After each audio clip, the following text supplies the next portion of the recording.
চুল কাটতে রাজি নন জাহ্নবী। মা শ্রীদেবীর পথ ধরে অভিনেত্রী হিসেবে বলিউডে নিজের পোক্ত জায়গা করে নিয়েছেন জাহ্নবী কাপুর। চ্যালেঞ্জিং সব চরিত্রে হাজির হয়ে প্রশংসা কুড়াচ্ছেন সবার। চরিত্রের জন্য হাড় ভাঙ্গা শ্রম দিতেও আপত্তি নেই তার। আপত্তি শুধু এক জায়গায়, সেটা হলো চুল। হ্যাঁ, চুল নিয়ে কোনো আপোষ করতে রাজি নন জাহ্নবী। কোনো চরিত্র যতই গুরুত্বপূর্ণ হোক না কেন, তার জন্য নিজের চুল বিসর্জন দেবেন না তিনি। জাহ্নবী বলেন, কেউ যদি আমাকে ন্যাড়া চরিত্রে নিতে চায় তাহলে ন্যাড়া ক্যাপ অথবা ভিএফএক্স এর ব্যবহার করতে পারে।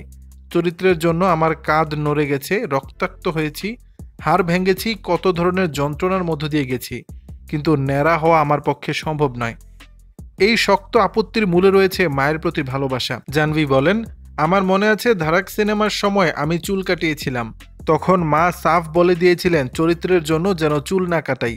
প্রতি ৩-৪ দিন পরই তিনি আমার চুলে তেল দিয়ে দিতেন। আমার চুল নিয়ে তার গর্ব হতো, তাই এই চুল আমি কখনো কাটাবো না। আজ মুক্তি পেয়েছে জাহ্নবীর অভিনীত নতুন সিনেমা উলাজ। এই সিনেমার জন্য চুল কাটানো প্রয়োজন ছিল, তবে পরিচালক সুধাংশু সারিয়ার সঙ্গে এক প্রকার লড়াই করে চুল অক্ষত রেখেছেন অভিনেত্রী। দর্শক, বিষয়টি নিয়ে আপনাদের মতামত জানাবেন নিচের কমেন্ট বক্স।